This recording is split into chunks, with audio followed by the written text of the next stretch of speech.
What's up guys, welcome back to another video on this channel, and this is a new what if. It's one I've barely seen anyone touch except for like maybe one other person, but I throw my hat into it basically, you know? So we all know that moment when Piccolo rushes in to save Gohan, and then Gohan gets angry and throws a Masenko at Nappa, only for, Nappa to basically shrug it off, it just hurts him a little bit, and then he goes after Gohan, but Goku saves him just in the nick of time, and the saga continues. What if Goku was just a tad bit slower than he was in the original timeline? So yes, in this timeline, King Kai remembers that Goku still has to go through Snake Way just a few seconds later than the original timeline. So that's how he arrives late to, saving Gohan. Now then, let's set the scene for this scenario to happen. The age is 762, and Piccolo has just stepped in front of Gohan to protect him from Nappa's Bomber DX. After witnessing his master's death, Gohan lets out a massive Masenko, but Nappa deflects it with only a little pain in his hand. Nappa, with a smirk on his face, begins to walk over to the weakened Gohan. Nappa raises his foot, and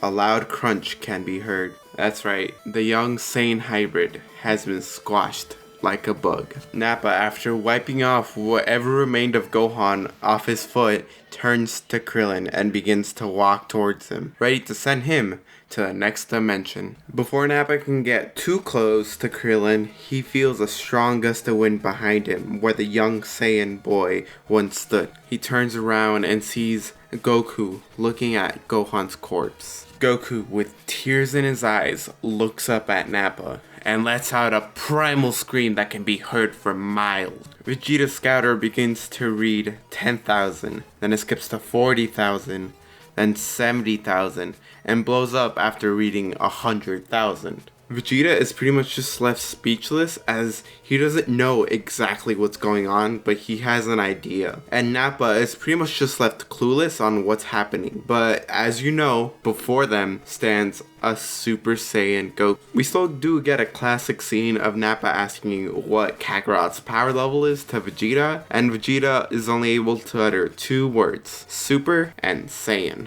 Before Nappa could even utter a word, Goku punches a hole right through Nappa's stomach. After pulling his arm out from Nappa, Goku rushes right towards Vegeta. Goku then starts performing the Super Meteor combination, which is just my version of just a Super Saiyan with Meteor combination. So a little extra moves in there. Goku then launches Vegeta into Nappa, and with one angry Kamehameha, he finishes them both off, killing the prince and his servant. Goku, after finally dealing with these two, walks over to Krillin and looks at him. But before he can do anything, his body gives out and he reverts back to normal and falls on the floor pretty much unconscious. I do want to say that since Goku is weaker than when he was on Namek, I would say that his body won't be used to it, so that's why I had him, pass out and his body give up on him. So yeah, that's basically my explanation for that. So because Gohan died a few seconds after Piccolo, I'd say that he would be allowed to go train with King Kai, with him and the other Z fighters. They all go to train with King Kai. Back on Earth, I do say that it would take Bulma and the crew a little longer to find Goku and Krillin. And Yajirobe, I guess. When they do land, Chi-Chi skips over Goku and heads towards Gohan. But upon getting closer, she notices that his body is crushed. Chi-Chi holds his lifeless body and just begins to break down. Due to the fact that in the original manga, Chi-Chi blamed Goku for Gohan having to fight the Saiyans, I do think that the blame would be much, much greater here. After all, it is their first child, and at the moment, they don't have the Dragon Balls, so what are they gonna do about it? After Bulma manages to calm down Chi-Chi, they all board the ship and pretty much head off towards the Wukong hospital. On their way there, Korin mentions that Goku should have one last senzu bean on him. That is if he didn't eat it on the way there. After finally finding the bean, they decided to cut it in half and give it to Krillin and the passed out Goku.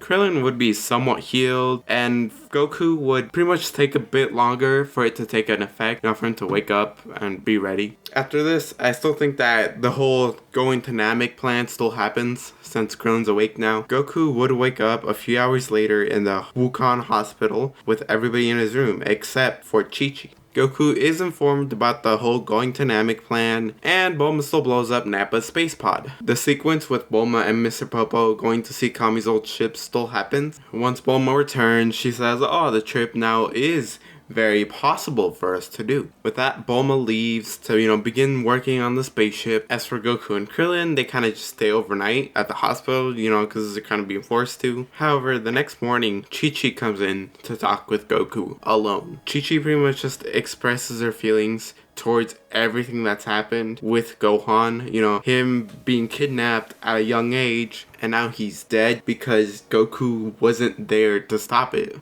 Goku pretty much explains that he had to die to save the world. That's why Gohan got kidnapped, because, he saved the world. Goku does take blame that he wasn't there for Gohan, to save him, but he'll make it up to Gohan, by resurrecting him with Dragon Balls. Chi-Chi then tells him that she wants to go to Namek with him. She wants to see him after basically not seeing him for a year, and now she's gonna have to wait who knows how long for them to collect the Dragon Balls and resurrect Gohan. She wants to be there when it happens. Goku says it's nice of her to want to see Gohan again, but he doesn't want to run into the same situation he ran in with Gohan, not being able to save her. What if there's worse people out there in space? Chi-Chi says that if she's got to get stronger, she's willing to train with Goku until they revive Gohan. Goku pretty much gets fired up, he's willing to train with her, she's willing to get strong, he's willing to train her. And so, for the next 2 months, Chi-Chi, Goku, and Krillin train to basically go to Namek. During these 2 months, Chi-Chi is pretty much just taught the basics, flight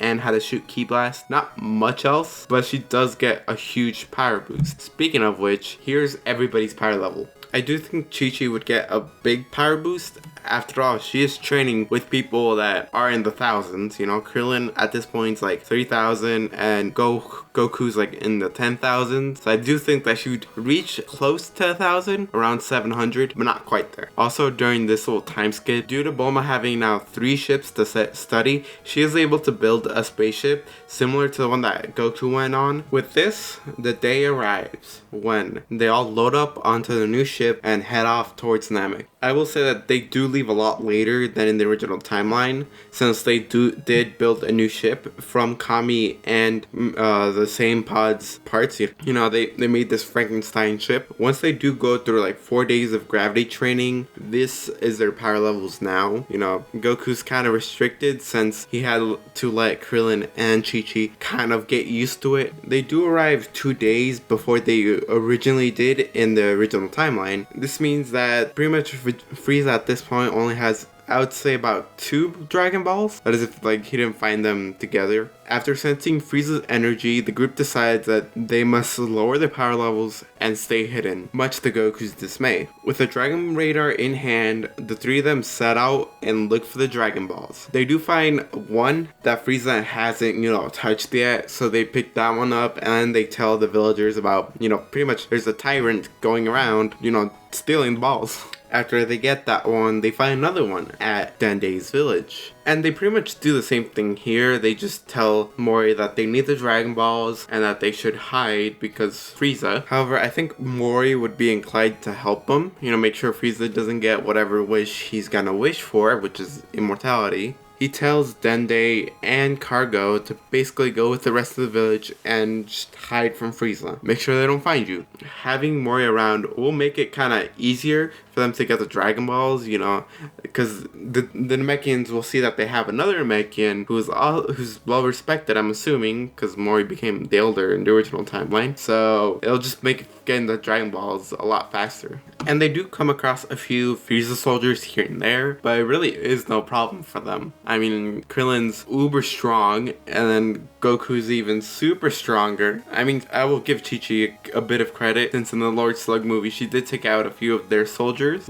She had her moments, so I'll give her some moments here. Let her win some. This does mean that Frieza does eventually come to the conclusion that there's someone else on Namek collecting the Dragon Ball. He orders the 2 to basically find whoever's doing this while he calls in the Ginyu Force, just in case. And we end this part off with Dende and Cargo basically getting worried for Mori and heading off to look for him, while leaving the village behind. Basically exposing themselves. So tell me what you guys think in the comment section down below. I've realized midway into pretty much recording this that I've pretty much wrapped 3 what ifs into like one. Basically, you know, what if Nappa killed Gohan, which would lead into basically what if Goku went Super Saiyan. And for the fun of it, I decided to pretty much make Chi-Chi kind of relevant, at least for the arc.